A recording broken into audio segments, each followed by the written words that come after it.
अविद्वान हुए हैं कौन? जो प्रतिमा का अर्चन कर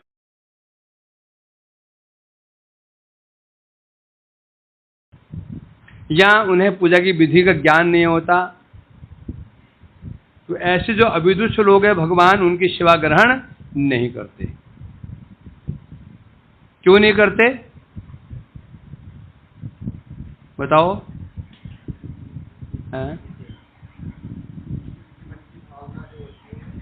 उनका जो मनोभीष्ट पूरा नहीं करते, उनकी पूजा ग्रहण क्यों नहीं करते?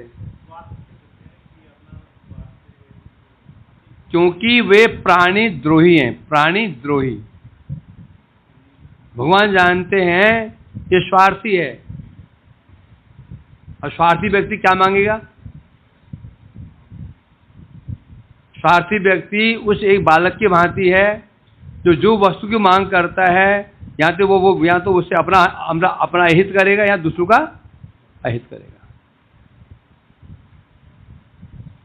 अभी और समझदार व्यक्ति का विचार है, वो जो भी इच्छा करेगा अपना कल्याण करेगा, अपना कल्याण करेगा। तो बताया था भगवान जो हैं वो जानते हैं ये जो व्यक्ति जो मेरी पूजा कर रहा है ये स्वार्थी है, अर्थात इसकी इच्छा पूरी हो गई, ये दूसरों का विनाश करेगा। क्या मांग रहा है ये? धन। क्या मांग रहा है? ऐश्वर्य। क्या मांग रहा है? ज्ञान। क्या मांग रहा है? शक्ति। यदि मिल गया इसको, और ये क्या है? अजितेंद्रिय। अदांत गोभीर विस्ताम तमिश्रम, क्योंकि अदांत गोभी है, अजितेंद्रिय है, ऐसे व्यक्ति को ये इच्छा पूरी कर दी, इसको धन दे दिया, ऐश्वर्य दे दिया, या इसको बल दे दिया, तो ये दुष्टों का द्रोह करेगा। ऐसा ही है कि नहीं? सोचो, आज ये पढ़ लिख करके भगवान कृपा करे और मैं बड़ा विद्वान बन जाऊं, उससे क्या होगा? फिर मैं द्रोह करूंगा, अन्य वैष्णव होगा। वो क्या जानता है? ये क्या जानता है? ये तो वैष्णव जगत में हो रहा है, परंतु देवता लोग ऐसे नहीं है। क्यों? जब हिरण्यकश्यप ने तपस्या की, क्या ब्रह्म नहीं जानते थे? क्या मांग रहा है ये? क्या वो कि अनजान है? मैं अमर हो जाऊं, दिन में न मरूं, रात में न मरूं, जो मांगा, क्या ब्रह्म नहीं जानते थे? ये शक्ति क्यों मांग रहा है? दिया नहीं दिया? ये शिव नहीं जानते हैं, ये देवी नहीं जानती है, तो क्यों देते वरदान? क्योंकि वो परिपूर्ण काम नहीं है। वो परिपूर्ण काम नहीं है, भगवान परिपूर्ण काम है। अतः उन्हें किसी को स्वार्थ ही नहीं होता। इसलिए देवता लोग क्या करते हैं, जो उनका सेवक बन जाता है वो खोना नहीं चाहते। अतः वो क्या करेगा, क्या कर रहा है, क्या नहीं कर रहा है, सुनने देखते हैं, इच्छा पूरी कर देते हैं, चाहे जगत का द्रोह करे। सिद्ध होता है देवता लोग करुण नहीं है, ना उनकी करुणा उस भक्त के प्रति है, ना जीव के प्रति है। भगवान परम करुणामयी है। जो उनकी पूजा कर रहा है, जो अविद्वान व्यक्ति है, उनकी करुणा उसके प्रति भी है, और सामान्य जीव है उनके प्रति करुणा है। इसलिए कह रहे हैं भगवान परम दयालु, सचमुच दयालु हैं। इसलिए वो ऐसे जो द्रोही होता है उसकी पूजा ग्रहण नहीं करते। उसकी पूजा ग्रहण करना माने अन्य प्राणियों का अहित करना। ये विशेषता भगवान में और देवताओं में। और प्रैक्टिकल है कि नहीं है? कि देवता समझाते हैं उसको, नहीं तो ये मत मांग, दे देते हैं। भगवान नहीं देते उसको। इसलिए कह रहे हैं यहां पर, क्योंकि ये प्रभु कौन है? अपने आप में परिपूर्ण है। जो परिपूर्ण है, इसलिए जो प्राणियों का द्रोही है, उन जो पूजक हैं उनका हित पूर्ण कभी नहीं करते हैं। क्यों? कारण क्या है? पूर्ण काम, अपना कोई स्वार्थ नहीं है। अब हमें देखो ना, हमारी समस्या क्या है? हम परिपूर्ण काम नहीं है। यदि हमें किसी को लाभ हो रहा हो, सम्मान मिल रहा हो, धन मिल रहा हो, तो हमारे सामने ही हमें गुरु जी की निंदा करे, हम वैष्णव की निंदा करे, भक्ति की निंदा करे, हमें अच्छा नहीं लगता सुनना, तो भी हम ठीक ही कह रहे हैं आप। हूँ तो करते रहते हैं उल्लू की तरह, करते नहीं करते हैं। कब करेंगे? यदि हमारे अंदर कामनाएं हो तो। यदि कामना नहीं हो, धन दे रहा है, सम्मान दे रहा है, तो तुरंत उसका विरोध कर दें, खबरदार दोबारा यहाँ इस पैर मत रख, यहाँ पैर अपने पैर यहाँ रखना मत, बोल देंगे उसको। हम बोल सकते हैं? हाँ, वो हम में से जो वो है जो निरपेक्ष है, बस निरपेक्ष मीन्स केवल गुरुगत प्राण, वैष्णवगत प्राण, भगवतगत प्राण जो व्यक्ति वो निरपेक्ष हो सकता है, वो किसी भी कीमत पर इनका अनादर नहीं सुन सकता। तो इसलिए यहाँ कह रहे हैं, कारण क्या है? भगवान पूजक अविद्वान, क्या बता रहे हैं? ऐसे पूजक अविद्वान है, भगवान परम करुण है। जो ऐसे अविद्वान हैं, जो प्रतिमा की पूजा कर रहे हैं, अपने स्वार्थ के लिए कर रहे हैं। अब प्रश्न उठता है, अपने स्वार्थ के लिए पूजा कर रहा है, इसको अविद्वान क्यों कह रहे हैं? क्यों कह रहे हैं? विग्रह पूजक कितने प्रकार के होते हैं? विग्रह पूजक कितने प्रकार के होते हैं माधव? प्रतिमा के पूजक कितने प्रकार के होते हैं? कौन सा? जो उन्हें विग्रह मानते ही नहीं है, वो भगवान ही मानने बैठे हैं। दूसरे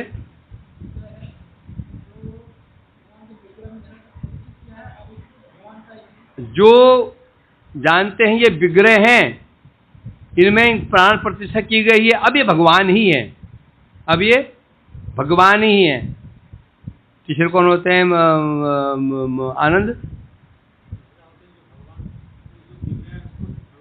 उसको भगवान मानते नहीं, विग्रह भगवान नहीं, क्यों मानते? केवल प्रतीक, ये मूर्ति है, प्रतीक है, प्रतीक, इसका भगवान का प्रतीक है, ध्यान का माध्यम है बस।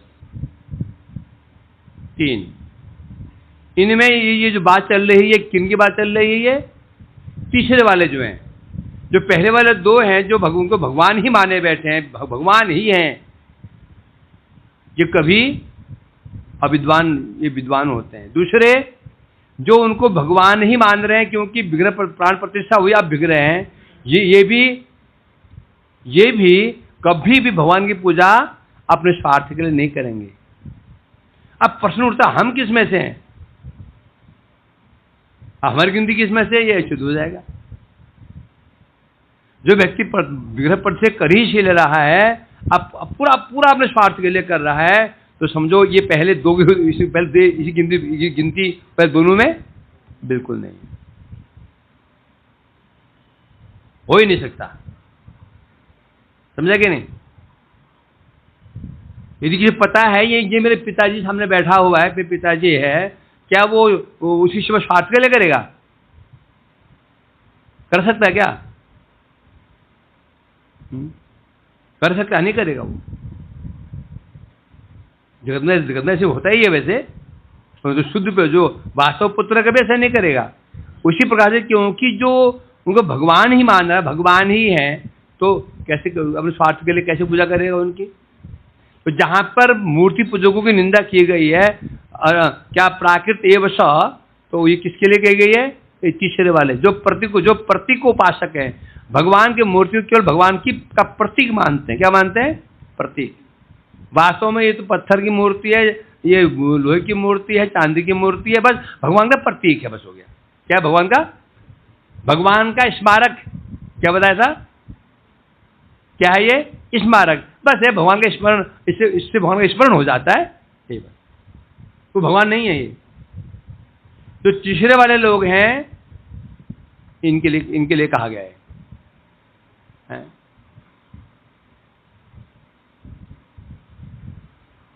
तो इसलिए कह रहे हैं यहां पर भगवान परम दयालु हैं, उन अविद्वान व्यक्तियों के उस दुख क्लेश को भी सहन नहीं कर सकते हैं। भगवान जानते ही अविद्वान है, ये तो क्या आमा भाजे आमे भजे क्या आमा भजे विष मांगे यही बड़ा मूर्ख आमी विज्ञ कि विष कर देव निश्चरा में दिया विषय बुलाई। भगवान तो क्या कह रहे हैं, मैं तो विज्ञ हूं, ये तो मूर्ख है। आमा भाजे मांगे विषय सुख, अमृत छाड़ी विष मांगे ये बड़ा मूर्ख। मुझसे तो अमृत मिल सकता, क्या मांग रहा है ये, विष मांग रहा है। क्यों दूंगा, क्यों दूंगा मैं इसको, मैं तो विज्ञ हूं ना, मरेगा ये। तो इसे कह रहे हैं भगवान जानते हैं ये जो मांग रहा है इससे इसको दुख कलेश होने वाला है, अतः उसको नहीं देते हैं। उनमें और जो भगवान हैं उनके अंदर ऐसे जो पूजक हैं उनकी पूजा को ग्रहण करने की इच्छा भी नहीं होती। जो ऐसे पूजा कर रहे हैं भगवान के अंदर, उनकी पूजा ग्रहण करने की इच्छा भी नहीं होती। अब यदि प्रसन्न हो गया, प्रसन्न करे, भगवान को प्रसन्न करने से अपना हित कैसे पूर्ण होगा? भगवान को प्रसन्न करने से हम अपना हित कैसे पूर्ण होगा? उत्तर में ये श्लोक जो चल रहा है हमारा, वर्तमान जो श्लोक चल रहा है, क्या श्लोक है?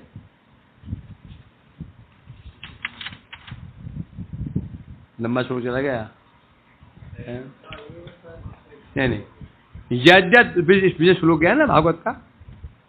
तो ये श्लोक इसका प्रमाण बता रहे हैं क्या, जो कुछ भी भगवान के अर्पित होता है वो स्वार्थ के लिए अर्पित होता है। ऐसे जो मूर्ति पूजक होते हैं, भगवान को केवल प्रतीक मानते हैं, इसी मतलब प्रतीक उपासक, वो भगवान को कुछ भी अर्पण करते हैं अपने स्वार्थ के लिए करते हैं और कोई कारण नहीं होता। अब प्रश्न क्या है यहाँ, यदि भगवान की यदि हम स्वार्थ के लिए उसको अर्पण करते हैं तो हमारा हित क्यों नहीं होगा? तब उत्तर दे रहे हैं, जैसे मुंह की शोभा दर्पण में प्रतिबिंबित होती है। आईना है, प्रतिबिंब है, उसमें हमारा मुंह प्रतिबिंबित होता है ना। यदि हम चाहते हैं हमारा मुख सुंदर दिखे तो हमें क्या करना पड़ेगा? मुखमंडल को सुंदर बनाना पड़ेगा। नहाए नहीं, धोए नहीं, आंख में कीचड़ लगी हुई है, बाग बिखरे हुए हैं और आशा लगाए बैठे हैं मेरा मुख सुंदर दिखेगा। मुखमंडल को सुंदर ना बनाए बिना दर्पण में सुंदरता प्रतिबिंबित नहीं होगी। दर्पण में सुंदर हम दिखेंगे नहीं। इसका आधार क्या है? हमने मुख को सुंदर बनाया नहीं बनाया, तिलक किया, श्रृंगार किया, नहाया धोया, केश संवारे, तो ऑटोमेटिक उस दर्पण में हमारा मुख प्रतिबिंबित होगा और सुंदर है। उसी प्रकार से यहाँ मुखमंडल स्थानीय भगवान में प्रीतिपूर्वक पूजा अर्पित न होने से भगवान के विभिन्न जीव में वह कैसे प्रतिफलित होगा? यहाँ दर्पण कौन हुआ? भगवान दर्पण यहाँ पर है। कैसे? मुखमंडल स्थानीय भगवान में यदि हम भगवान की पूजा प्रीतिपूर्वक ना करें, है ना, मुंह कहाँ देख रहे हैं? दर्पण में देख रहे हैं। जैसा श्रृंगार वैसे दिखाई पड़ेगा। भगवान की पूजा तो हम खूब कर रहे हैं, प्रीतिपूर्वक नहीं कर रहे हैं तो वो पूजा भगवान को अर्पित यदि नहीं हो तो जो जीव विभिन्न अंश में है वो प्रतिफलित नहीं होगा। यदि हम भगवान की पूजा कर रहे हैं, प्रीतिपूर्वक नहीं कर रहे हैं, पूजा नहीं कर रहे हैं, तो उसका जो प्रभाव हम पर नहीं पड़ेगा। जगत में ऐसे होता है, यदि सपोज कोई व्यक्ति तुम्हारे घर में आया, गुरुजी तुम्हारे पास में आए और तुमने प्रीतिपूर्वक सेवा की और गुरुजी प्रसन्न हो गए, वो प्रतिबिंब कहाँ पड़ेगा? कहाँ पड़ेगा? वो तुम पर पड़ेगा ना। यदि हमने ढंग सेवा ही नहीं की, प्रीतिपूर्वक सेवा ही नहीं की, तो गुरुजी को जो सुख मिला है उस प्रतिबिंब कहाँ पड़ेगा? प्रतिबिंब कहाँ पड़ेगा? हमारे अंदर पड़ेगा ना। गुरुजी की तुमने सेवा की, गुरुजी प्रसन्न हुए और वो जो प्रसन्नता कहाँ प्रकाशित होगी? हमको अच्छा लगा, वाह गुरुजी ने बड़े अच्छी तरह से भोजन किया, गुरुजी बड़े संतुष्ट हुए, तो प्रसन्नता हमको प्राप्त हो जाएगी। यदि हमने गुरु सेवा प्रीतिपूर्वक नहीं की, गुरुजी को आनंद नहीं हुआ, वो आनंद हमारे हृदय प्रतिफलित नहीं हुआ। पर सीधी बात है, गुरु सेवा करने से हमें सुख मिलेगा या नहीं मिलेगा, ये डिपेंड करता है हमने सेवा कैसे की। सेवा प्रतिपूर्वक करेंगे और सेवा गुरुदेव ग्रहण करेंगे, और प्रतिफल कहाँ पड़ेगा? तो ये वही कह रहे हैं यहाँ पर समस्त भगवान कौन है? समस्त आत्माओं की आत्मा है। वे प्रभु अपने भक्तों से उस प्रेम संपत्ति को प्राप्त करने के कारण अपने भक्तों द्वारा भगवान कौन है? आत्माओं के समय आत्माओं की आत्मा है। जब अपने भक्तों से, कौन भक्तों से? शुद्ध भक्त भगवान के हैं, उनसे जब प्रेम संपत्ति प्राप्त करते हैं, प्राप्त करके भगवान क्या है?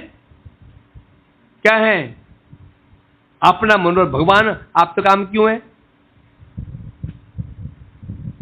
आप्तकाम क्यों? भगवान आत्मकाम क्यों है? परमात्मा आप्तकाम, भगवान आत्मकाम क्यों है? कृष्ण आत्मकाम क्यों है? क्योंकि कृष्ण को अपने भक्तों से सब कुछ मिल जाता है। परमात्मा की बात नहीं चली यहां पर। परमात्मा आप्तकाम क्यों? उनकी कामना ही नहीं है। अब भगवान कौन है? जिनमें कामनाएं हैं। अब भगवान जब कामनाएं हैं तो कृष्ण को आप्तकाम क्यों कहते हैं? आप्तकाम कौन वास्तव में? परमात्मा है। कृष्ण आत्मा आप्तकाम ये नहीं है।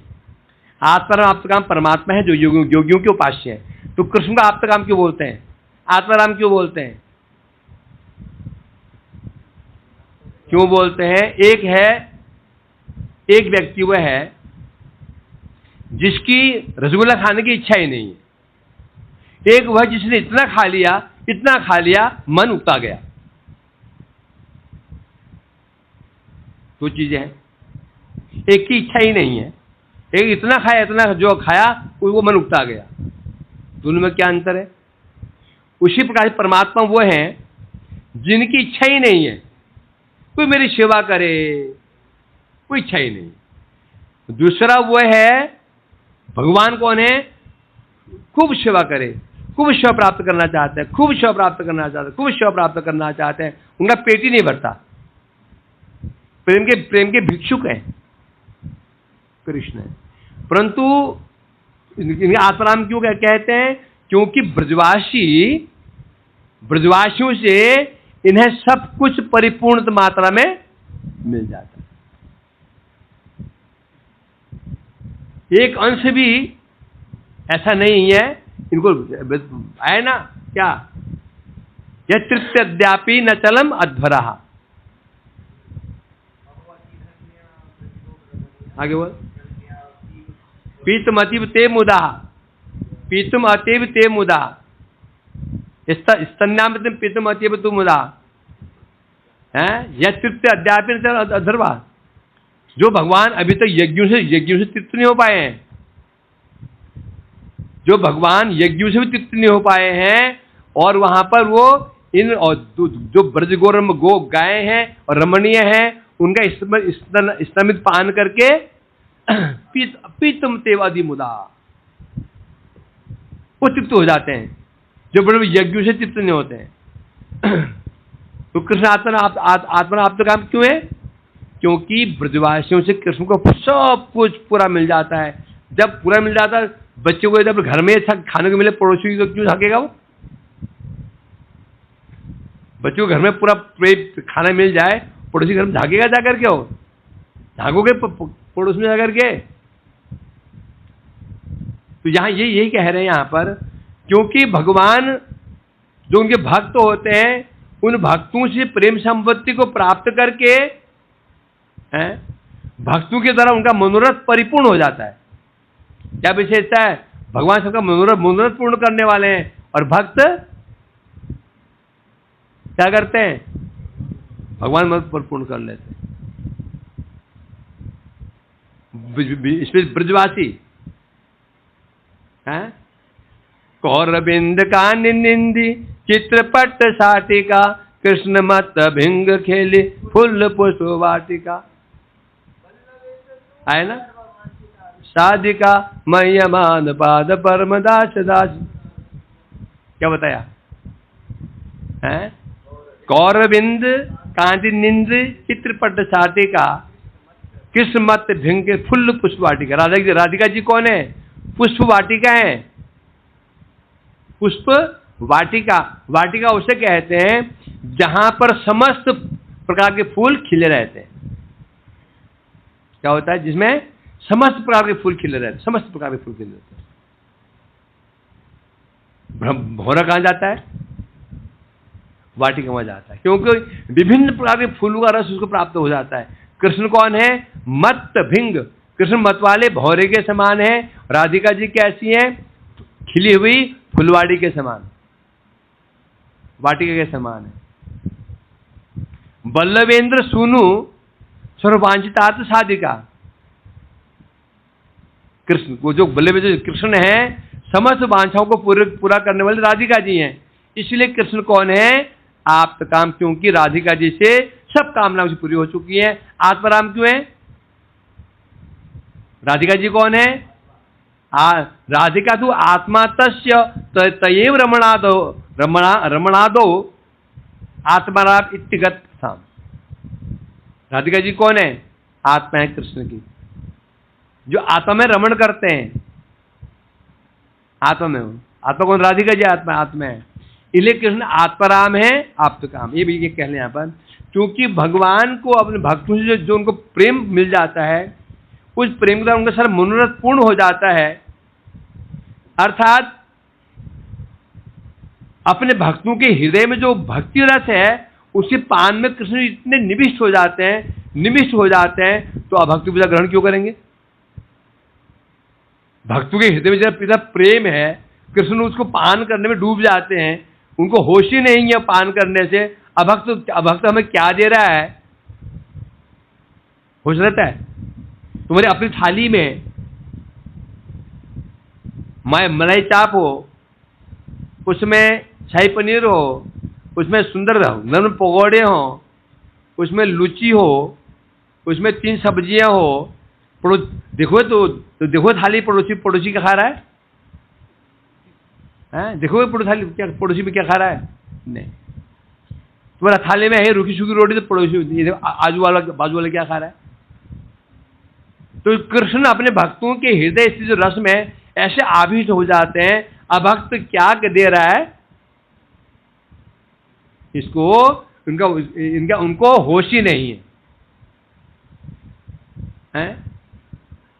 इसके उत्तर में कहते हैं, तो कहते हैं इसलिए वो अभक्त पूजा ग्रहण नहीं करते। भक्तों के प्रेम रस पान में मत रहते हैं, तो अभक्त क्या आता है? उनको होश नहीं, क्या इसलिए ग्रहण नहीं करते पूजा? अब प्रश्न उठता है, क्या भगवान अच्छा अभक्तों की पूजा ग्रहण नहीं करते? फिर पीछे चला गया, जिन किन प्रकारेण अकाम सर्वकाम मोक्ष काम उदारधीप गया था। जिस किसी प्रकार से भगवान की पूजा की जाए, भगवान पूजा ग्रहण करते हैं। अब यहां तो ऐसे लग रहा है अभक्ति पूजा ग्रहण नहीं करते हैं, तो समस्या खड़ी हो गई। ये समस्या खड़ी हो गई है। सब कह रहे हैं, सब बता रहे हैं यहां पर उत्तर देने, भगवान उनकी पूजा अवश्य ग्रहण करते हैं, क्योंकि वो करुण है। यदि भगवान अभक्त पूजा ग्रहण ना करें, तो फिर भगवत्ता कहां पर है? भगवान भक्ति पूजा जो अभक्त पूजा ग्रहण ना करें, तो फिर करुण कहां रहे? करुण भी तो है। तब उत्तर दे रहे हैं, तो करुण है तो फिर क्यों कह रहे हैं कि वो पूजा ग्रहण नहीं करते? ये तुम कह रहे हो करुण है पूजा ग्रहण करते हैं, फिर ये कह रहे हो पूजा ग्रहण नहीं करते।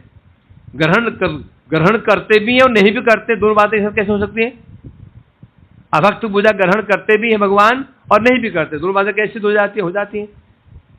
कैसे? देखो,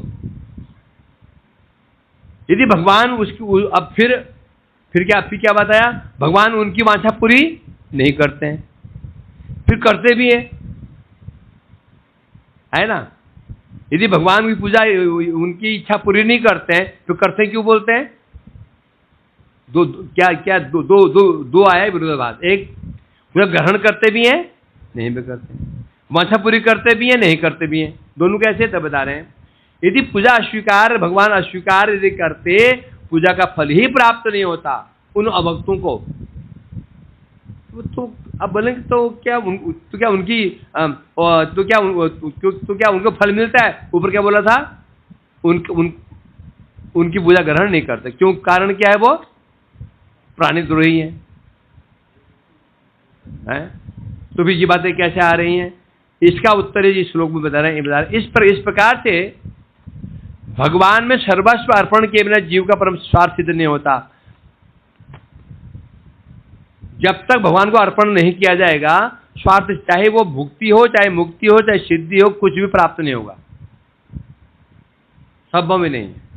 ये इनके प्रकार में भक्ति का आश्रय लेना ही पड़ेगा, चाहे वो चाहे जागतिक फल ही हो, उसके लिए भगवान की सेवा करनी पड़ेगी। क्यों? ये सब साधनेर अति तुच्छ फल, भक्ति बिना दिति नरे बल। सर्वफल देव भक्ति परम परबल। कर्मियों को कर्म का फल, कर्मियों को भोग मिल रहा है, ज्ञानी को मोक्ष मिल रहा है। ये भी किसी न किसी प्रकार के भक्ति का आश्रय ग्रहण करना पड़ेगा इनको। यदि नहीं करेंगे तो फल भी नहीं मिलेगा। कर्म का फल इनको जो भोग मिलेगा किसी को, एक कहीं से कहीं भक्ति का आश्रय ग्रहण करना पड़ेगा। नहीं, केवल कर्म से फल नहीं मिलेगा। केवल कर्म करेंगे तो नरक ही मिलने वाला है। केवल ज्ञान से नरक ही मिलने वाला है। ये अन्य अरविंदाक्ष मुक्त मात्र अविशुद्ध बुद्धि पतंत्य अधो अनाथ है ना। और केवल कर्म का फल क्या है?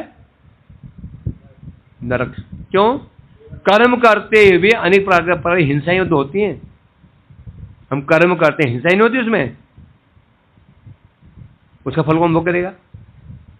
केवल ज्ञान के द्वारा क्या भगवान की निंदा नहीं हो रही है? आकार नहीं है, भगवान का नाम नहीं है, ये सब तो केवल कर्म, केवल ज्ञान, केवल योग निष्फल। इनको इनका फल भी नहीं मिलेगा। फिर दूसरा क्या है?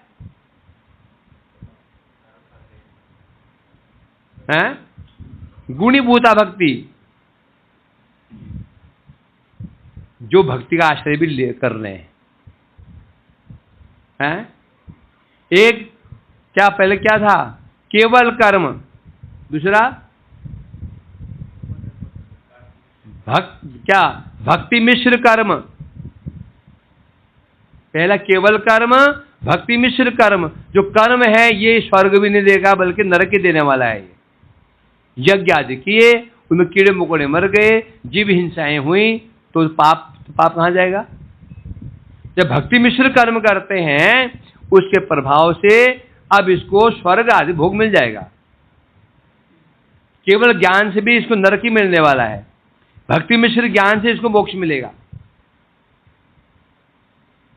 तो यहां ये कह रहे हैं, उसी प्रकार बता रहे हैं यहां पर, भगवान को सर्वस्व अर्पण नहीं करेंगे जीव का स्वार्थ सिद्ध नहीं होता। भगवान पूजा ग्रहण ना करें तो तुच्छ फल भी सिद्ध नहीं होगा। अब देखो, इसमें सिद्ध हो गया, जो व्यक्ति भगवान की पूजा करता है स्वार्थ भाव लेकर के, उसकी इच्छा पूरी हो जाती है। कह रहे ना ये, है ना? तो यहां से क्या हो गया? ये इच्छा पूरी करते भी हैं, नहीं करते हैं। करते हैं कैसे? तुच्छ फल मिल गया। नहीं करते कैसे? जब तुच्छ फल मिल गया, स्वर्ग मिल गया, फिर इच्छा पूरी नहीं करते। ये कैसे बोल दिया? क्योंकि असली फल नहीं दिया। असली फल क्या है? भगवान का अपना असली फल क्या है? उनकी सेवा, वो दी नहीं। तो ये जो फल दिया, ये फल नहीं देने के बराबर है। तो कैसे वहां फिर आगे अंत में कहां से? अभी तो कुछ आधा ही सुने, इसको बाद में ना सुने तो उसको वो दिमाग खराब हो जाए उसका। पीछे भी क्या आता ना, भगवान इनकी इच्छा पूरी क्यों करते हैं? क्यों करते हैं? कि कहीं मेरे प्रति इसका ये विमनस्क ना हो जाए। यदि इच्छा पूरी नहीं की तो पूरी तरह से मुझसे कट जाएगा, ये इसके चांस खत्म हो जाएंगे। इच्छा पूरी कर दूंगा तो थोड़ा बहुत मेरी तरफ आता रहेगा, ये भी तो पीछे गया है ना। तो परंतु जो उसकी इच्छा पूरी कर रहे हैं वो इच्छा पूरी नहीं करने के बराबर से बोलते हैं। इसे बोला भगवान इच्छा पूरी नहीं करते हैं, परंतु वो कर दिया। और दूसरा क्या क्या समस्या थी? पूजा ग्रहण। पूजा ग्रहण कर रहे कि नहीं कर रहे हैं? पूजा ग्रहण नहीं कर रहे हैं। कैसे कैसे ग्रहण नहीं कर रहे हैं? क्यों? पूजा ग्रहण कर लेते ना तो क्या देते उसको? प्रेम दे देते, वो दिया नहीं। इसका मतलब पूजा ली, साइड में रख दी। गुरुजी मिठाई लाया हूं, गुरुजी ने लाई ला, साइड में रख दी। बांटो, बांटे खा लेना। और दूसरा गुरुजी मिठाई लाए, तुरंत खोला, तब ऐसा लगता नहीं। अर्थात ग्रहण करना अलग है, खाना अलग है। तो भगवान ग्रहण कर लेते हैं उसको, क्यों? ग्रहण नहीं करते तो फल कैसे मिल जाएगा उसको? जैसे जो अभक्ति भी पूजा करता है, इच्छा तो उसकी पूरी होती है, ये नहीं होती, परंतु वो तो उसकी इच्छा पूरी नहीं हुई। क्यों बोल रहे हैं? उसको जो वास्तव फलता मिला नहीं उसको। तो दोनों हो गया, इच्छा पूरी करते भी हैं, नहीं भी करते हैं। पूजा ग्रहण करते नहीं करते हैं, दोनों भी हो गया। पूजा ग्रहण नहीं करते, क्या मानना पड़ेगा? क्या मानना पड़ेगा? मुख्य फल नहीं दिया इसको। मुख्य फल है ग्रहण, मुख्य फल ग्रहण का फल है, और मुख्य जो गौण फल है ग्रहण का फल नहीं, वो केवल लेने का फल है। तो इसलिए कह रहे हैं, इस प्रकार से इस विचार का दिग्दर्शन हुआ। कह रहे हैं अभी तो विचार बहुत सारा है, 2 पेज हो गया ये। ये भी दिग्दर्शन क्या है? दिग्दर्शन। सोचो, और विचार, कितना विचार हो सकता है? बहुत कुछ होगा इसमें। और ये तो दिग्दर्शन दे दिया, जानते हैं 2 पेज पढ़ता हम बोर हो गए। ये तो यहाँ पाठ कर दिया, ये तो अकेले पढ़ूं तो पढ़ूंगे ना। ये तो मैं पढ़ रहा हूं, तुम सुन रहे हो, तो मुझे एक्सप्लेन करना पड़ रहा है कि तुम सुन रहे हो। यदि मैं अपना कमरे पढ़ूं बैठकर इसको, मैं पढ़ूंगा इसको ना। ये तो 2-3 पेज गया है ये। कोई अपना कमरे अपना अध्ययन करेगा, पढ़ेगा, एक लाइन पढ़ेगा, वैभव पढ़ेगा कोई?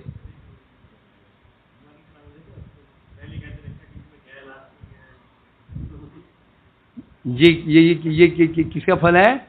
संघ। क्या होता है? संघ। कैसे बताओ? मैं समझाता हूं। यदि मेरे पास एक ही आदमी बैठा हो, एक ही आदमी बैठा हो और बोर हो रहा हो, मेरा उत्साह बनेगा? अब यहां पर 5 का यदि 5 बोर भी हो रहे हो, एक भी यदि उत्साहित हो, उत्साह बढ़ेगा। एक होता है संग, एक होता है संग। महत्व संग का है कि संघ का है? संघ और संग में क्या अंतर है परमानंद? भजन संग में होना चाहिए कि संघ में होना चाहिए? हैं? क्योंकि संघ कहने से तो संघ 2 भी हो सकता है। एक होता है मैं बैठा हूं संघ में, एक व्यक्ति का, मैं एक व्यक्ति, साथ में संघ तो है ही है, परंतु वो जो संघ वाला कर रहा है वो बोरिंग नंबर 1 आदमी है। वो बोरिंग आदमी है। संघ में क्या है? 2-3 बोरिंग भी हुए, 2-4 उसमें से उत्साहित भी होंगे। तो ये महत्व है संघ, संग नहीं। और संघ में संग है कि नहीं? संघ में संग नहीं आया और संघ में संग आ गया। तो सोचो ना, इन्हें हम सोचो ना, ये 2 पेज हम पढ़े हैं। कितने पेज पढ़े? 4 पेज हम पढ़े हैं। मैं ये लाइन छोड़ा नहीं इसमें। अच्छा, जो मेरे हम पढ़ा एक लाइन छोड़े, लाइन एक लाइन नहीं छोड़ी, ये रिपीटेशन में हुआ है। तो ये तो मैं कैसे पढ़ लिया इसको? जो संघ में 2-3 लोग सो भी रहे, 2-3 लोग जगे भी हुए, समझे नहीं? तो जगह है, मैं उत्साह बढ़ रहा है। और यदि मैं, और दूसरी बात, मैं यदि पाठ करूं करते हुए, तुम बोर हो जाओगे। वो श्रोता और वक्ता दोनों में क्या होना चाहिए? उत्साह होना चाहिए। ये वही हो गया ना, दर्पण और बिंब का प्रश्न हो गया, है कि नहीं? तुम मेरे लिए दर्पण हो गए, तुम्हारे लिए मैं दर्पण हो गया। कैसे? मैं कथा कर रहा हूं, जो मेरे भाव है वो तो तुम प्रतिफलित होगा। यदि मैं आलस दिखाऊंगा तुम भी आलसी हो जाओगे,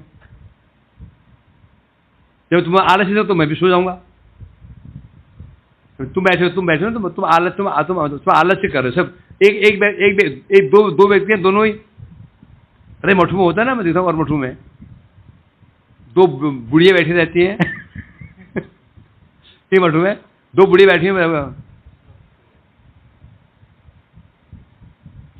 वही बेचारे बूढ़े से महाराज जी बेचारे सामने बैठ पाठ कर रहे होते हैं, बुढ़िया सो रही होती, ये जो दिखाई दी। अब मैं दिखाया इसको, अब उसका फल का कहाँ जाएगा? मेरे में जाएगा, मैं सो जाऊंगा बैठ बैठे। जिस प्रकार आपने दर्पण और प्रतिबिंब को उदाहरण दिया, कि जगत में देखा जाता है कि गुरु वैष्णव भगवान की सेवा करने वाले कई मेरे जैसे, तो वो उनकी कामना वासना मान सम्मान और ये जो जागृति के लिए पूरा भगवान की सेवा करते हैं, तो उनके जीवन में अधिक प्रसन्नता उत्साह दिखाई देता है, सुख दिखाई देता है, वजह एक भक्त के जो निष्काम और अनेकों की भगवान की और भगवान की संतुष्टि और शुद्ध भक्ति कर रहा है, उसके जीवन में प्रसन्नता नहीं। ये सुख नहीं है। हमें लग रहा है जो व्यक्ति गुरु बहुत सेवा नहीं कर रहा है, बहुत भजन नहीं कर रहा है, बहुत प्रसन्न है, हमें लग रहा है प्रसन्न है। वास्तव प्रसन्नता क्या है? क्योंकि कारण नहीं, कार्य दिखाई पड़ रहा है, कारण नहीं है, कार्य दिखाई पड़ रहा। कैसे मान लूंगा मैं? खूब प्रसन्न है, ये कार्य हुआ, खूब प्रसन्न का कार्य हुआ, कारण दिख ही नहीं रहा है। न गुरु निष्ठा है, न वैष्णव निष्ठा है, न भक्ति में निष्ठा है, तो कारण में कार्य दिखे तो क्या मानना पड़ेगा? क्षणिक है। क्या है? क्या है? क्षणिक है। कारण है, जब तक कारण है कार्य तो बना रहेगा। जब तक घर में मिट्टी है तो तब ये बिल्डिंग है। जब तक कारण है तो कार्य रहेगा, कारण नहीं कार्य दिख रहा तो क्या मानना पड़ेगा? मामला कुछ और है। उसकी जागृति कुछ इच्छाएं पूरी हो रही हैं, स्वार्थ पूरा हो रहा है तो खुश है वो, तो अधिक टिकेगा नहीं है। कारण नहीं है, कार्य दिख रहा है तो कैसे मान लेंगे हम इसको? बिना कारण का कार्य होता है क्या? नहीं होता। इसके विपरीत जो भजननिष्ठ है, गुरुनिष्ठ, सेवानिष्ठ है, कुछ सेवानिष्ठ कर रहा है, वो उसको आनंद कम आनंदित देखा जाता है, तो देख लेना वो चिरकाल तक रहता है। कई मैंने मठ में देखे हैं, कई बच्चे ब्रह्मचारी इतने प्रसन्न, इतना उत्साह दिखाते शिवा में, और 2 दिन फुस करके छुट्टी। बड़ा उत्साह दिखा, शिवा में उत्साह है, नाम में उत्साह है, और लगे हैं नाम करने में और सेवा करने में कितने, और बस 1-2 साल में बैक तो होम। समझा कि नहीं? तो इसलिए कारण मेरा कार्य नहीं होता। यदि दिख रहा है कार्य यदि चलने वाला नहीं। यद्यपि शेष सत्कर्म फल तो अधिकम उत्तमम तेषा में फलते तद पूजा फलमात्मना। अब तुलना कर रहे हैं, ऐसे जो प्रतिमा पूजक हैं उनका फल और सत्कर्म का फल। यद्यपि ये जो पूजा कर रहे हैं, ये सकाम जो सकाम भक्त है, इनकी पूजा, ये जो सकाम भक्त हैं, इनका जो फल है, फल मिलता है और सत्कर्म का फल मिलता है। अब इनमें तुलना कर रहे हैं, अर्थात जो सकाम कर्म का जो भक्ति का फल है, इसका फल भी अशेष सत्कर्म फल तो अधिकम उत्तमम। अशेष कहने से संपूर्ण प्रकार के जितना सत्कर्म हो सकता है, यज्ञ, दान, व्रत, पुण्य, वेद अध्ययन, जितना भी हो सकता है, अशेष कर्म करने से असंख्य कर्मों का जो फल होता है, उससे भी क्या फलतो अधिकम उत्तमम। जो भगवान की प्रतिमा का जो अर्चन कर रहे हैं, स्वार्थ भाव से कर रहे हैं, तो भी इसका फल अन्य अन्य क्या, फलतो अधिकम उत्तमम। जो अन्य अन्य फल कहने से जो कर्मों का फल है उससे इसका फल उत्तम है। तेषां फलत्येव पूजा फलम आत्मना है। क्या समझे? जो ऐसे प्रतिमा की पूजा कर रहा है, जो प्रतीक को उपासक है, मूर्ति को प्रतीक मान रहा है भगवान का और पूजा कर रहा है, भगवान की पूजा कर रहा है, उसको जो फल मिल रहा है, श्रवण कर रहा है, कीर्तन कर रहा है, स्मरण कर रहा है, वंदन कर रहा है, भगवान पूजा तो कर रहा है, ये इसका जो फल मिलेगा, ये फल भी अन्य अन्य सत्कर्मों से क्या है, श्रेष्ठ है। तेषाम फलत्येव, तेषाम कहने से जो कर्मों का फल उससे भी कई गुना अधिक फल श्रेष्ठ है इनका फल। तो ये जो ऐसे प्रत्येक उपासक हैं इनको निकृष्ट माना गया किनके समक्ष, किनके समक्ष, शुद्ध भक्तों के समक्ष है? एक बच्चा जो 50% मार्क्स से लेकर के आया, वो क्लास में टॉपर है, परंतु जो 60% ले गया उसके सामने क्या है, वो टॉपर है? 40% वालों के सामने वो टॉपर है, और जो 80 वाला है वो टॉपर जरूर है, तो 100 मार्क्स लाए वो उसके आगे तुलना। जब ये जो सकाम भक्त हैं, इनकी तुलना शुद्ध भक्तों से की जाएगी, फिर तो ये निकृष्ट है। तुलना की जाएगी कर्मियों से, तो भी उनके अपेक्षा श्रेष्ठ है। साधन भक्ति और शुद्ध भक्ति नहीं कहा गया। साधन भक्ति शुद्ध भक्ति है? नहीं है। भाव भक्ति शुद्ध भक्ति है। फिर हम बोलते हैं शुद्ध भक्ति 3 प्रकार की होती है, साधन भक्ति, भाव भक्ति, प्रेम भक्ति। नहीं समझे? साधन भक्ति शुद्ध भक्ति है ही नहीं, भाव भक्ति ही शुद्ध भक्ति कहते हैं। फिर क्यों कहते हैं साधन भक्ति 3 प्रकार की होती है, शुद्ध भक्ति, साधन भक्ति, भाव भक्ति?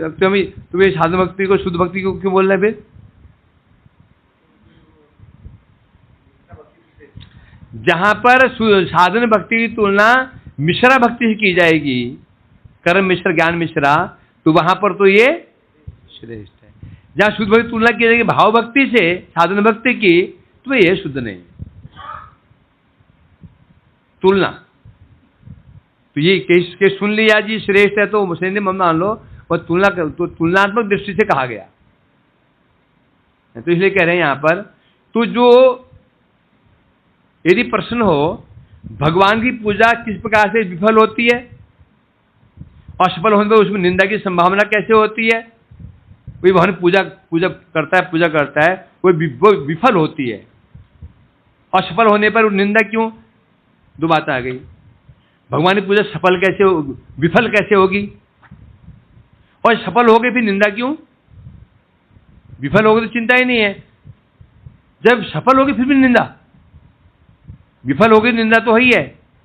जब भक्ति सफल हो गई है फिर निंदा क्यों?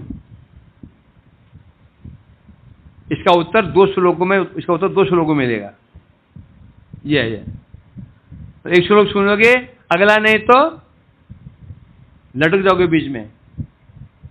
अब दोनों श्लोक सुनने पड़ेंगे, ये बड़ी समस्या है। बता रहे हैं जो सकाम भाव से प्रतिमा का अर्चन करते हैं, उस पूजा का फल भी स्वतः निर्दोष महाविषय भोग रूप से उत्पन्न होता है। जो सकाम भाव से भगवान की प्रतिमा का अर्चन करते हैं, उसका फल भी सामान्य नहीं है, वो फल भी निर्दोष है, महाविषय भोग रूप में उत्पन्न होता है। अब इसे निर्दोष क्यों बोल रहे हैं? प्रतिमा अर्चन करके जो फल मिलता है उसको निर्दोष क्यों बोल रहे हैं? इसका उत्तर पीछे चला गया। क्यों? बोलो क्या सुना?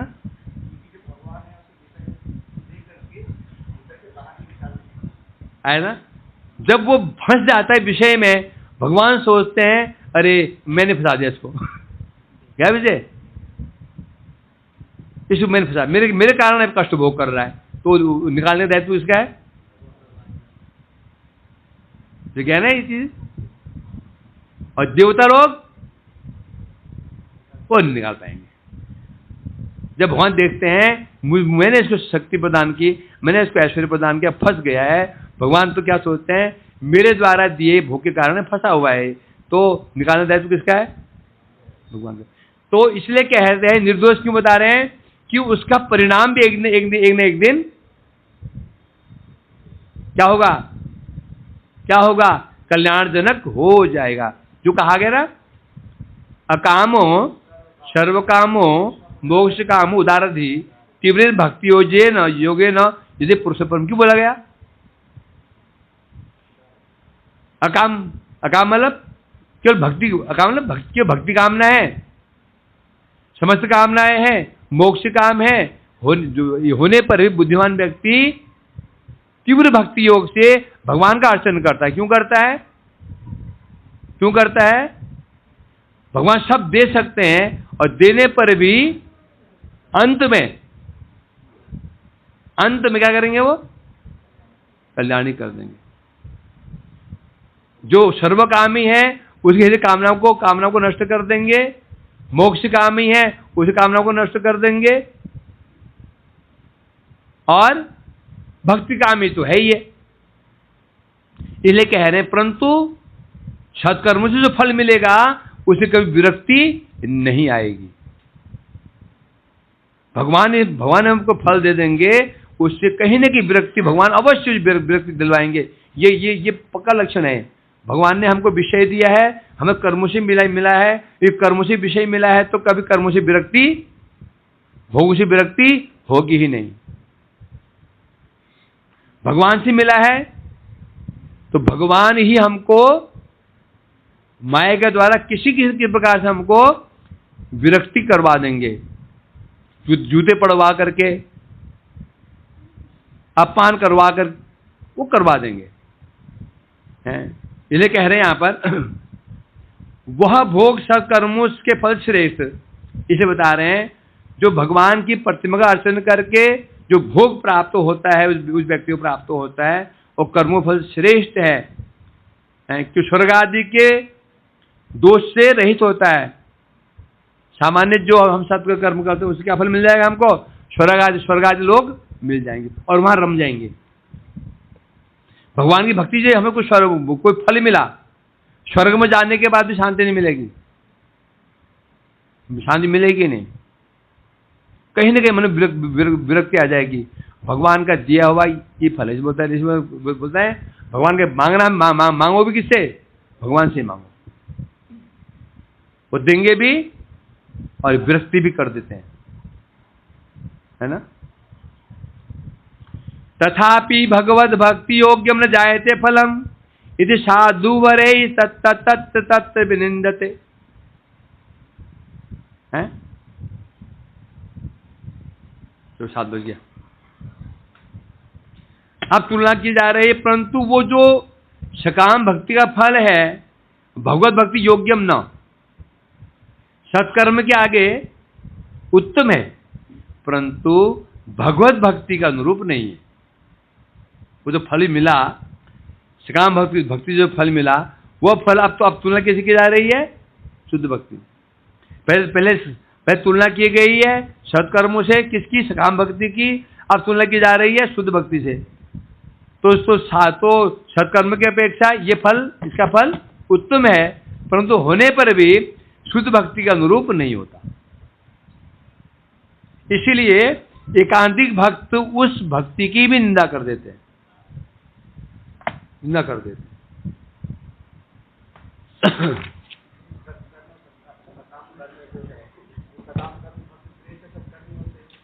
सकाम भक्ति श्रेष्ठ है।